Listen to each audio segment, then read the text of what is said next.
ദൈവം സഹായിച്ച എന്റെ ആദ്യത്തെ പടം ഡയമണ്ട് നെക്ലേസിലൂടെ തന്നെ എനിക്ക് ആദ്യത്തെ എന്റെ ചിത്രത്തിൽ അത്രയും വലിയൊരു എല്ലാവരും ബഹുമാനിക്കുന്ന, എല്ലാവരും ആരാധിക്കുന്ന ഒരുപാട് ക്യാരക്ടർ, ഒരുപാട് കഥാപാത്രങ്ങൾ ചെയ്ത് നമ്മളെയൊക്കെ വിസ്മയിച്ചിട്ടുള്ള സുകുമാരി അമ്മയുടെ കൂടെ എനിക്ക് അഭിനയിക്കാൻ പറ്റി. നല്ല എക്സ്പീരിയൻസ് ആയിരുന്നു.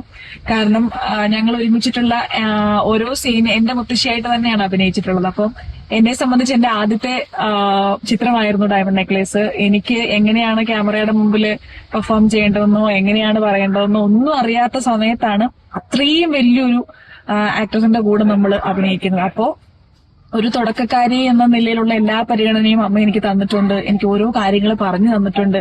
ഇങ്ങനെ ചെയ്താൽ മതി, അങ്ങനെ ചെയ്താൽ മതി എന്നൊക്കെ കുറച്ച് കാര്യങ്ങൾ എനിക്ക് അമ്മ ആ ഒരു സിനിമയിൽ എനിക്ക് പറഞ്ഞു തന്നിട്ടുണ്ട്. പിന്നെ അതുപോലെ തന്നെ ഫുഡ് കഴിക്കുന്ന കാര്യത്തിനാണെങ്കിൽ എനിക്കറിയാം, ഈ അന്ന് ലഞ്ചൊക്കെ കഴിഞ്ഞിട്ട് 5 മണി 6 മണിയൊക്കെ സമയത്ത് കുറച്ച് ദോശയും ചമ്മന്തിയൊക്കെ കൊണ്ടുവരും നമ്മുടെ സീറ്റിൽ. അപ്പം ഞാൻ പൊതുവെ അങ്ങനെ കഴിക്കലില്ല. ഉച്ചയ്ക്ക് 2 മണിക്കാണല്ലോ നമ്മൾ ലഞ്ച് കഴിക്കുക. അപ്പൊ പിന്നെ 5 മണിക്കൊരു ദോശ അങ്ങനെ പോകാറില്ല. പക്ഷെ അമ്മ നിർബന്ധിപ്പിച്ചേ ഇല്ല നമ്മൾ കഴിക്കണം, പ്രോപ്പറായിട്ട് ഫുഡ് കഴിക്കണം, ഇടയ്ക്കൊരു ദോശയൊക്കെ കഴിച്ചാലും ഒരു കുഴപ്പവും ഇല്ല എന്നൊക്കെ പറഞ്ഞിട്ട് ശരിക്കും നിർബന്ധിച്ച് അവരെ പ്രൊഡക്ഷന്റെ ആൾക്കാരെ കൊണ്ട് അനുവിനും കൊടുക്കുമെന്ന് പറഞ്ഞിട്ട് കൊണ്ടുവന്ന് തന്ന് കഴിക്കാൻ പറയുമായിരുന്നു. അപ്പൊ അങ്ങനെ കുറച്ച് ഒരിക്കലും സിനിമയിലെ മെമ്മറീസ് എന്തൊക്കെയാണെന്ന് ചോദിക്കുമ്പോൾ ഒരിക്കലും മറക്കാത്ത ഒരു സ്പേസിൽ സുകുമാരി അമ്മയുടെ കൂടെ അഭിനയിച്ച കുറെ മുഹൂർത്തങ്ങളുണ്ട്. അങ്ങനെ ഒരു ഭാഗ്യം കിട്ടിയ ഒരു ആക്ട്രസ് തന്നെയാണ് ഞാനും. അപ്പൊ എന്തായാലും ഈ ഒരു അവസരത്തിൽ വന്നിട്ട് ആ ഒരു എക്സ്പീരിയൻസ് ഷെയർ ചെയ്യാൻ പറ്റിയതും ഒരു ഭാഗ്യമായിട്ട്. Thank you.